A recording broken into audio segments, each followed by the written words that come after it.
mau nanya nih. Saya tadi itu mikir, apa sih negara hukum itu?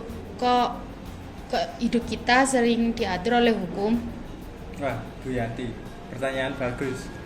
Ya, karena negara hukum itu seperti kita itu diatur hukum dari segi pemerintahan dan juga kehidupan kita sehari-hari. Kalaupun itu tidak ada hukum, negara kita bisa kacau.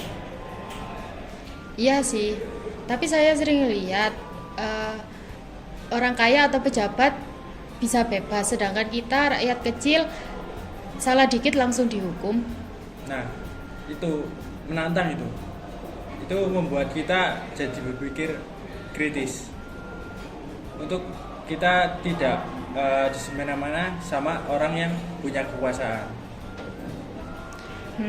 Tapi kok di berita saya sering dengar kasus pejabat yang bisa bebas, sedangkan mereka itu jelas-jelas salah. Bagaimana itu, Pak?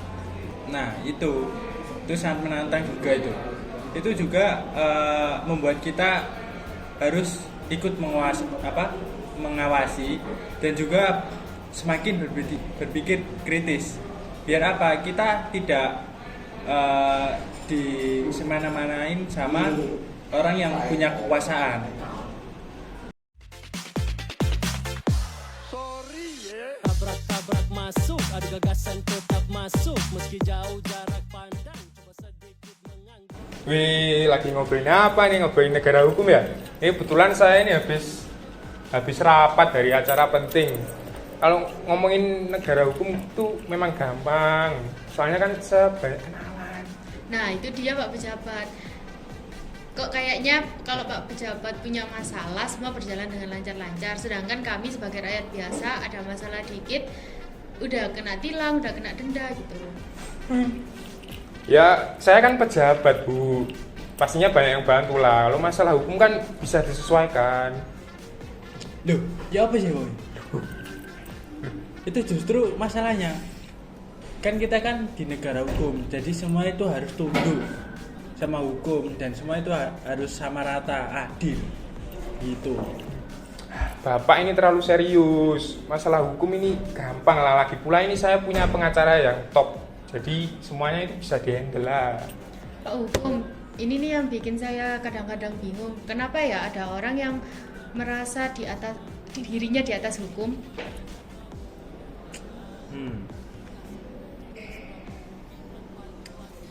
Justru karena itu sih, kalau kita biarin, kita itu semakin dijak-injak sama orang-orang seperti itu. Jadi gimana pun kita harus tegas dan tegakkan lagi hukum-hukum yang ada di negara. Ku tak pernah ikat rambutku lagi semenjak kau bilang rambutku indah bila terurai panjang.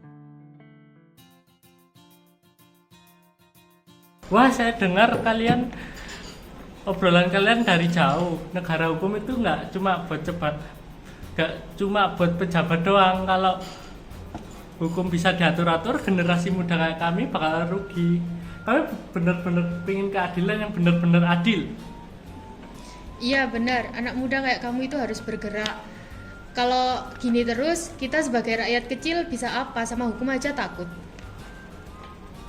Lu, kalian jangan salah paham dulu. Saya kan kadang butuh penyelesaian yang lebih cepat. Jadi program-program ini harus lebih cepat. Jadi saya kayak gini tuh ada tujuannya. Cepat sih, boleh Pak. Tapi kalau mengorbankan keadilan, itu namanya curang Pak. Hukum itu harusnya melindungi semua. Bukan cuma yang punya uang atau kekuasaan. Nah, ini ya Pak Pejabat. Ini anak muda, generasi anak muda yang paling baik Pak Pejabat. Karena apa? Ini sangat peduli sama negara hukum. Negara kita kan dinaungi dengan hukum. Ya, memang anak-anak zaman sekarang berani-berani semua. Zaman saya dulu nggak ada kayak gini. Ya, inilah negara hukum yang kita impikan. Semua orang tanpa terkecuali harus tunduk pada aturan hukum. Hukum ada untuk melindungi dan menjaga ketertiban, bukan untuk dimanipulasi. Setuju Pak, Hukum harusnya jadi pelindung buat kita semua, bukan hanya untuk orang-orang yang di atas.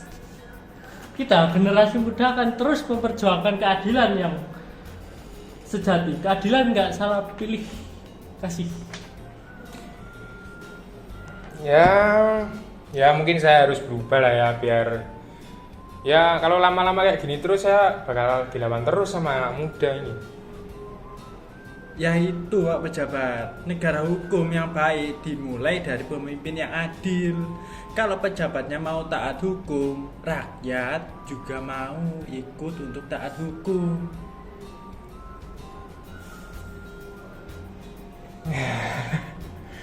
Ya mungkin saatnya saya sudah harus lebih taat sama hukum, sama taat sama negara. Lagi pula ini kan negara hukum kan. Betul Pak, ini negara hukum kita. Kita semua yang harus jaga.